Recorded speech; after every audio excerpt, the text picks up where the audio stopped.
This week, Nigeria's political space is abuzz, from heated debates on the floor of the National Assembly to high-profile meetings behind closed doors and high-stakes decisions with unexpected twists that impact us all. It's been a week full of headlines and heated moments. Join us on Politics on Sunday, where we cut through the noise and dive deep into the issues that matter most, helping you make a sense of it all. From the corridors of power to the streets where it all plays out, we've got you covered, because politics doesn't stop, and neither do we. Stay informed, stay engaged, and be part of the conversation. Politics on Sunday, every Sunday at 7 p.m. only on TVC News.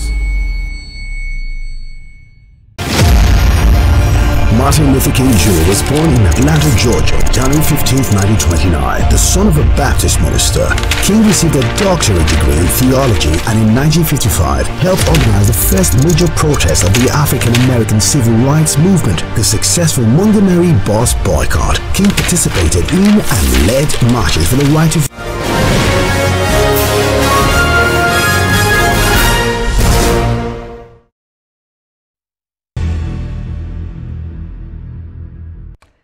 On the program today, the Independent National Electoral Commission has recognized former Senate President David Mark as National Chairman of the African Democratic Congress, with Rauf Aregbesola confirmed as Secretary, ending months of leadership disputes. Meanwhile, a federal high court in Abuja has granted a DSS request to expedite the trial of suspected Ansaru commander Khalid al-Banawi, accused of masterminding the 2011 UN bombing in Abuja. Now, this is Standpoint. I am Precious Amayu.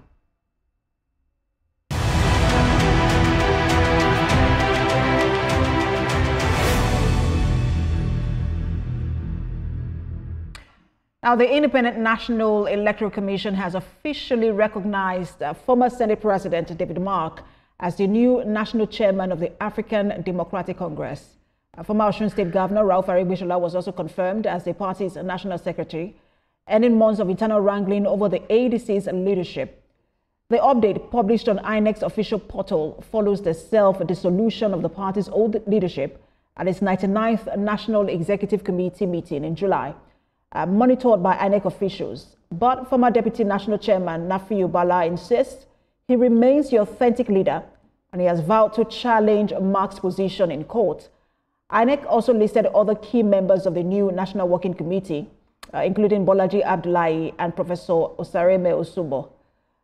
To have this conversation now, we're joined by Chille Igbawua, member strategic team of the ADC. He joins me via Zoom. Good to have you join us.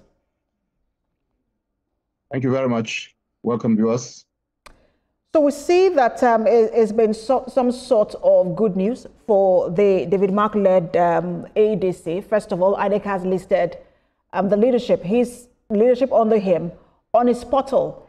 And then there was also a court summons for that's the interim, not the interim now, the national chairman of your party.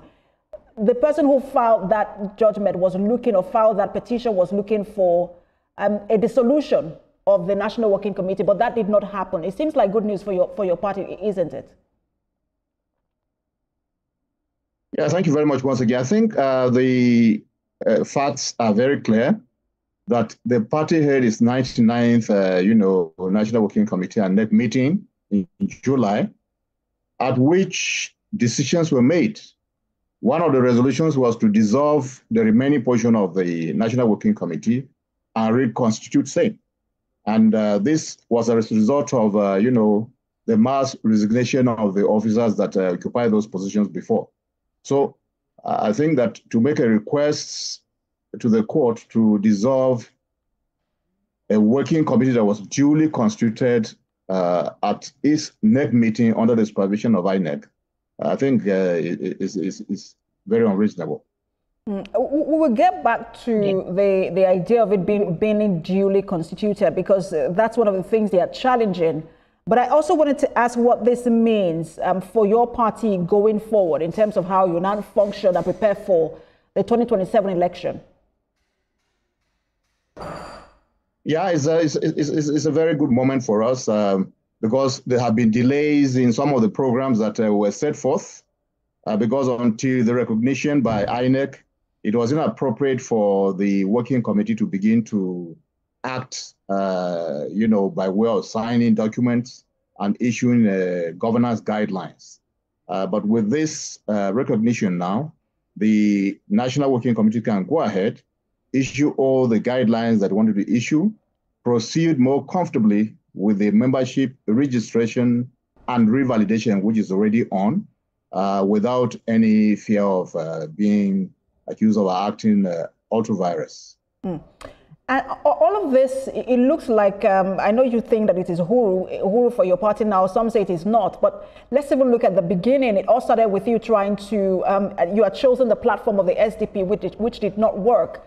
And then you moved to the ADC, also, having it, it was shaky a bit until you got to this point. Some have said it's because those who came together to form this coalition did not do their homework. How would you react to that? I think that would be absolutely untrue. The fact is that we never chose SDP. Let that be clear. We spent a year and 4 months working on this project. And we went through the processes. We had 3 options. One, do you register a new party? Second was, do you constitute a merger of political parties? And then finally, do you select an existing party and then upgrade it? It was because of the obstacles we saw in the way of registering a new party and the obstacle that was still on the way in doing a merger. Because in both cases, the power to do so does not lie with you. It lies with authorities that could be influenced. It was a result of this that we finally agreed that, okay, let us choose an existing party. And when we started, we looked at all the parties in Nigeria, and then we said, which are the ones that are less risky? And we said those that have won at least an election, because the Electoral Act provides that any party that has never won an election can be deregistered any day. And we didn't want to take a party that would deregister the following day just because they wanted to frustrate our process. So we did our homework. And when we finally got these parties, about 3 of them, we discussed with them and eliminated some until we came to the ADC. So we never chose SDP. Maybe it was a decoy for those who were from outside, but from within, we knew that we never chose a party until we arrived at a final decision with the African Democratic Congress, ADC. So that is the choice that we made.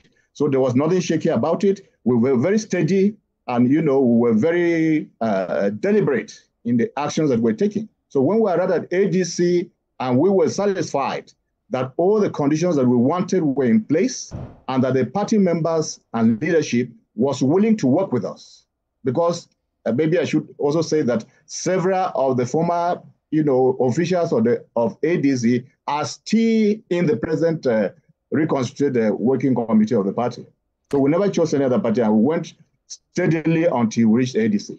So all of the meetings that we saw between the former governor of Kaduna State, Nasiru El-Rufai, and the SDP leadership, and then some of the interviews, some members of the leadership granted, also saying, look, you can't take over our party. Was that a personal move for himself or on behalf of the coalition?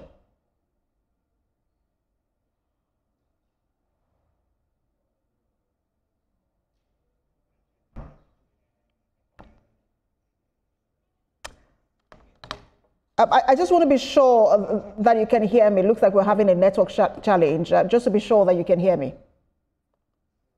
No, I didn't hear you then.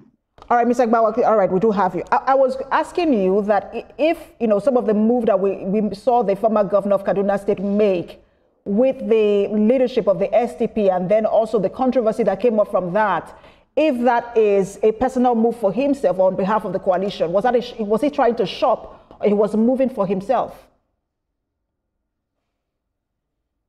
Well, you see, just like I told you, there were discussions with several political parties. SDP was one of those that we discussed with. El-Rufai happened to be a member of the ADC who was in the coalition. And so he was working to see if ADC could go for SDP. But after we analyzed the SDP, it became clear to us that they were not the kind of platform that we're looking for.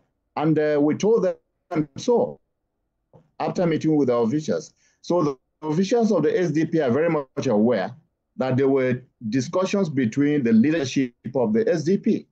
But because of fundamental disagreements on how we wanted to proceed, we dropped the idea, and so we never chose them. What has happened is that El-Rufai, for instance, had in the SDP fielded candidates for elections. So he just pursued the elections. That's just about all. All right. That clarifies it. But let's talk about where you are now. Your leadership has now been recognized by INEC. Does this lay to rest the grievances and some of the litigations we've seen some members of the party and threats of litigation as well take up? Well, we don't have any worries about threats. Every citizen a member of a political party has a right to ventilate his grievances if he has any. But so far, we have not seen any that has any, any of those threats or proposed litigations that affect what we want to do, because none of them has any the process of what we intend to do. So there's none that we are worried about. So most of them are challenging the legitimacy of the leadership and how it was constituted. One of them particularly talked about how it goes against the constitution, some of the provisions of the party's constitution, which doesn't recognize interim leadership. You see, what happened is that we went through the constitution line by line, and we followed the constitution to the letter. What happened is that members of the National Working Committee resigned their appointments. And the constitution of the party provides that when a member of the National Working Committee resigns his appointment, he shall be replaced. So what simply happened was those who resigned were replaced. Some who actually resigned were given new positions, while the incoming members of the coalition were given other positions. So there is nothing unconstitutional about what transpired. If it were unconstitutional, that was presented at the NEC meeting where some of those who are complaining were, and the resolution was passed unanimously. There was nobody who objected to the resolution, that these processes have been correct. The motion stated clearly how the process was followed and how we got to where we are now. And there was no objection, and the motions were passed in unanimity. There was no objection to them at all. So somebody goes and says that the process was not taken, maybe the president should go back and check the provisions of the Constitution. It is maybe that person does not understand the provisions of that Constitution at all. So the former the deputy national chairman, Igbawua, who is saying that, look, he's also challenging the legitimacy of the leadership of the party as it is now. You're saying he doesn't understand the constitution of the party where he was a deputy national chairman. He doesn't, because he resigned his appointment as deputy national chairman to pave way for this project to proceed. And let me just say that why he is not comfortable now is that he wanted to be in that position in the reconstituted National Working Committee. He wanted the position. But when it was zoned to his northeast, the members of the ADC in the northeast went and made a different choice. They didn't choose him. That is why he never complained until the new membership was reconstituted. It was when he lost out that he started looking for how do you resign your appointment and then you have it back? You eat your cake and you still have it back. It doesn't happen. So he resigned voluntarily. Nobody forced him to resign, but his expectations after resignation were not met. And there was no such promise to anybody that you could retain your position in the reconstituted National Working Committee. You could get another position. There are some who have got other positions in the newly reconstituted, National Working Committee. He didn't get one, and then he's aggrieved. But the fact is that instead of saying so, he is going out knowing very well that he has no case at all. The Constitution is very clear. The many members of the National Working Committee resigned, and then the few who may have returned were exited through the resolution passed at the 99th National Executive Committee meeting of the ADC, which was monitored by INEC. INEC knows the laws and the rules governing political party management. And if things were wrong, they should have pointed these things out. They were there, they witnessed the whole process. It was amicably done. There were no, impositions. At the end, all the motions, put forward were passed. And then there was no problem. So NIFU doesn't have a case. But, I mean, if we don't have people who go to court, the courts will become redundant. So it's good that he's going to court because that is. Mr. Igbawua, for people like him who willingly and sacrificially, resign their position to pave way for the coalition, I mean, to have a platform to elect to stand on, was there any move to at least, compensate them? And then when they felt aggrieved, was there also any move to ensure that, the issues like these are resolved? He has not come forward to the party to ask for a resolution. He simply went to court.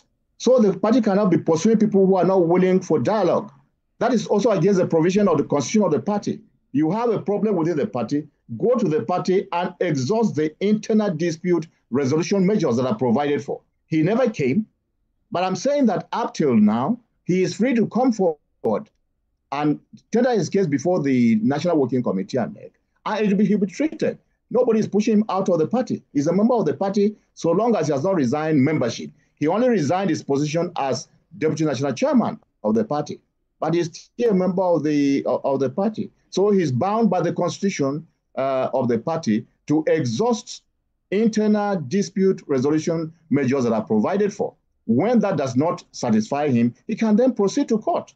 But so far, he hasn't come. But I'm assuring you and I'm assuring all Nigerians that any member of the ADC who feels aggrieved is free to come forward and put his grievances forward. I'm sure that he will be treated properly. And what about the grievances also being raised by, or the issues also being raised by Dumebi Kachiku, who is also now in court, and then that of Leke Abejide as well? Well, Dumebi Kachiku is not a member of the ADC. He came into the ADC a few weeks, applied for a waiver to contest election as a presidential candidate of the party. He was granted that waiver and then given the ticket to contest. He messed it up and offended the party. The party disciplined him by expelling him from the party. So he's not even a member, so he doesn't have a locus. And I think he's just a busybody. He has no membership of the party anymore. What he should be fighting for, if he's interested in coming back to the ADC, is to fight for the expulsion to be rescinded. Then he can come back and be a member. His position is that he was the presidential candidate in 2023. That position is still there. Nobody is contesting it. We recognize him as being the candidate in 2023, but it doesn't give him any office in the management of the party. So nobody is contesting 2023 presidential slot with him at all. He can have it for free, but he doesn't have the membership that will qualify him to, contest anything about what is happening in the party. So he lacks the locus to go to court. But again, that is for the courts to decide. But we know that he doesn't have any locus to go to court because he's not a member.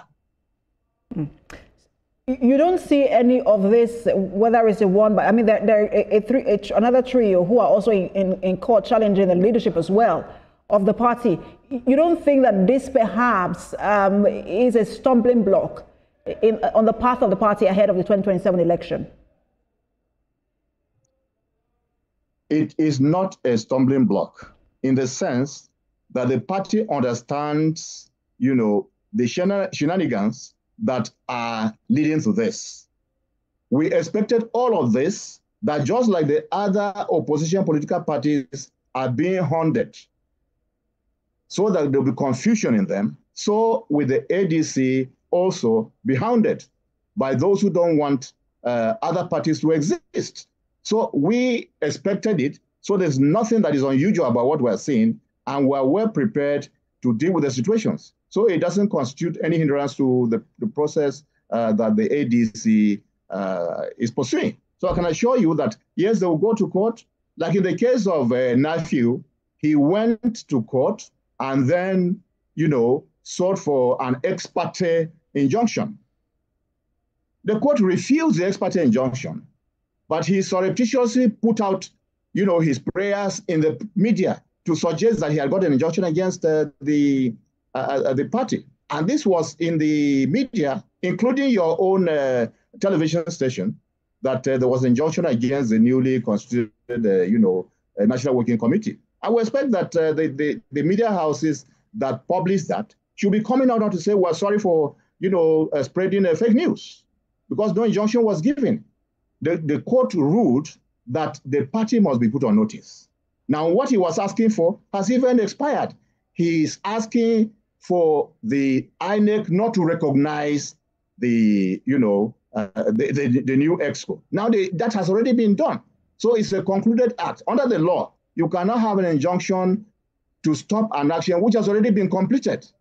So maybe when we get to court on the 15th, which is the new date for hearing, maybe he will explain what really he needs. So you tend to go to court on the 15th?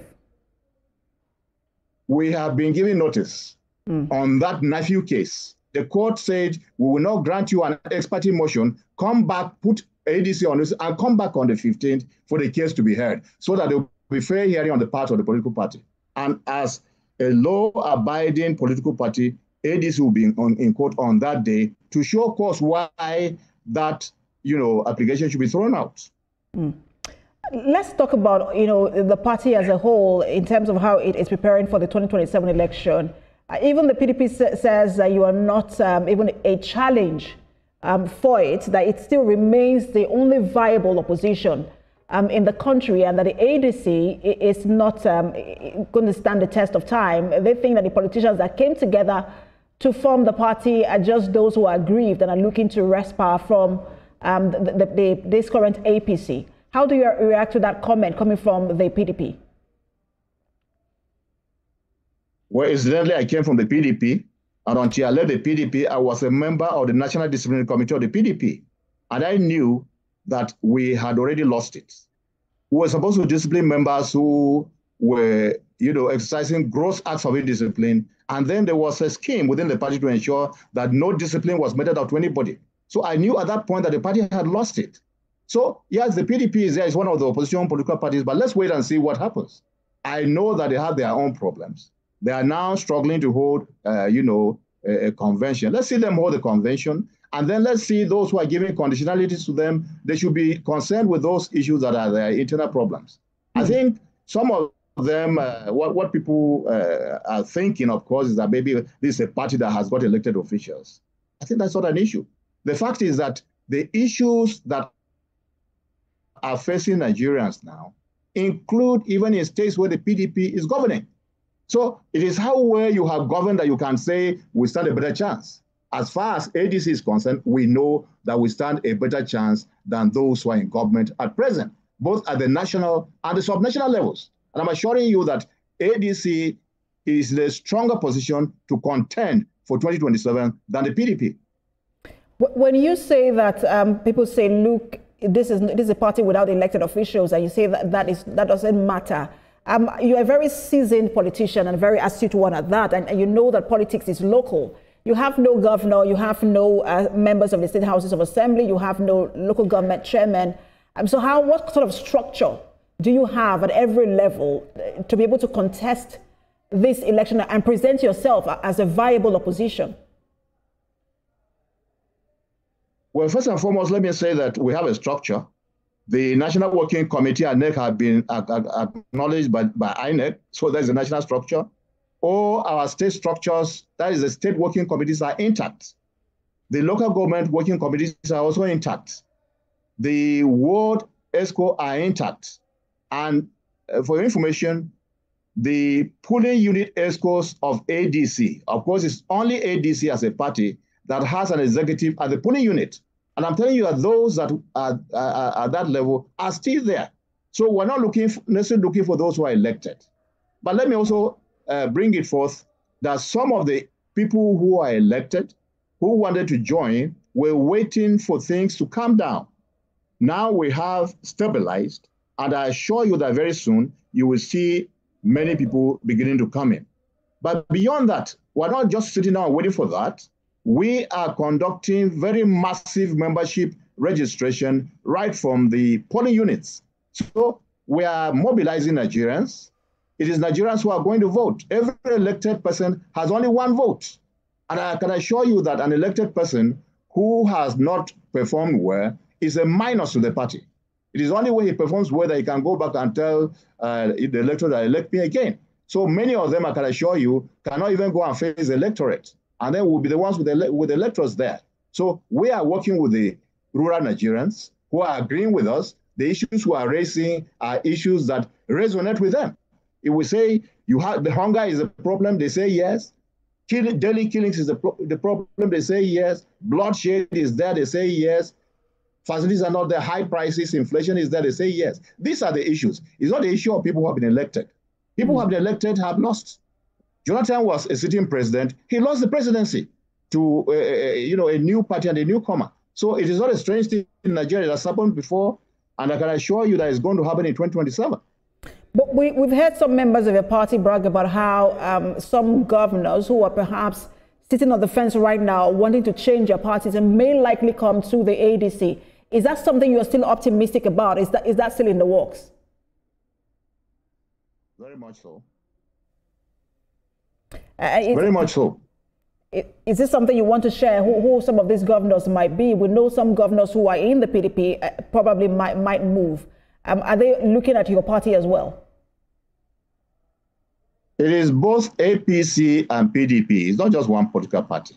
But it's not for me to disclose. They will disclose at the time convenient to them, because I'm not a spokesman for them. So we know in-house, as being a member of the strategy committee, I know those we are talking to. But as for disclosure, it is their right to disclose, not me. So I will not disclose. At the appropriate time, they will disclose and they will come over, and then we can talk about it at that time. And you're saying categorically that there are APC governors who are willing or are looking to move to the ADC? I'm certain about it. So let's talk about Nigerians, because there are those who have already pitched their tent with the APC. Some have pitched their tent with the PDP. Some are very undecided and they're watching right now. They might not be members of political parties, but they are just supporters from the outside, and they're watching who should we vote for. And many have said that the make and break moment for the ADC will come when you begin to decide, or at the point where you decide who your presidential candidate might be.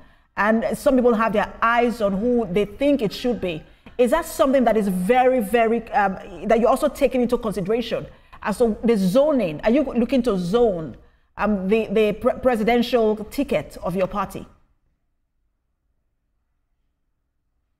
Well, I expect so, but it's not part of what is being discussed now, because our preoccupation is to have a firm footing for the party right from the grassroots, which is what we're pursuing.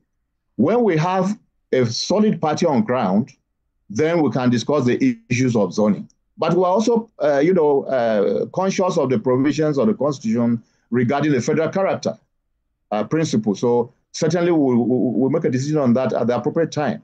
But I'm assuring you that what needs to be done now is what we're doing. We're registering new members. We're revalidating the membership of those who were there before to be sure who is still there and who is no longer there. So by the time we do all these things, I can assure you, we are relying on the response from Nigerians. Everywhere that we have gone, we have seen massive positive reactions towards the ADC, because we're not discussing people, we're discussing issues. And these issues that we're discussing resonate with the people. They know that this is reality. And by the time we bring out, our manifesto and blueprint, I'm sure that you also are not a member of a political party. I know you may be one of those who are willing to vote for ADC come 2027. Well, who I vote for is a personal decision. But I wanted to also talk about this, because some have said that, not some, Atiku comes with a very huge following. So does Peter Obi. I mean, you look at their figures at the 2023 election, really close one for the first time in the history of this nation. And that if you do not pick one of them, if you pick one of them, the other is going to pull out. And that might be very damaging in terms of the outcome for the ADC ahead of the election. Well, that is presumptuous to say that when one is not picked, he will pull out. The issue is that we started this project, and one of the sensitivities has been that everyone should be willing to subject themselves to the democratic process. We are not that party that appoints candidates 2 years ahead of elections.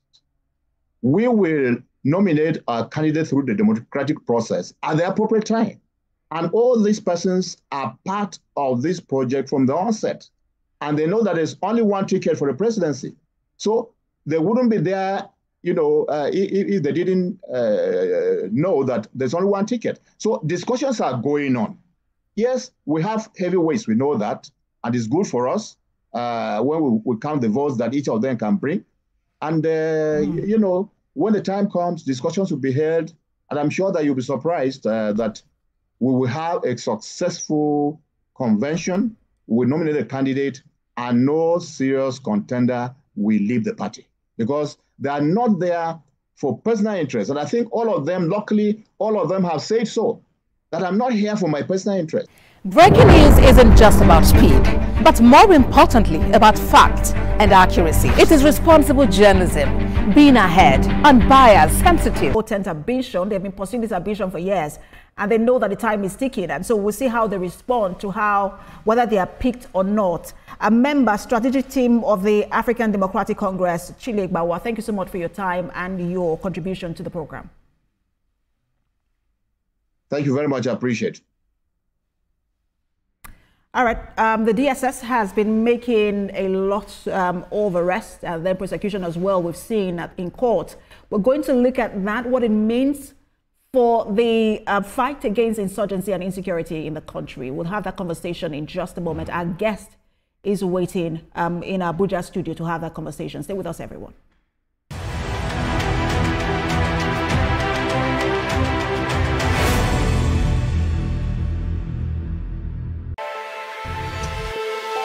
Every weekday on Business Nigeria, we uncover the secrets of the financial world. We analyze the stock market, shares, bonds, and the thrilling world of cryptocurrency. Facts matter.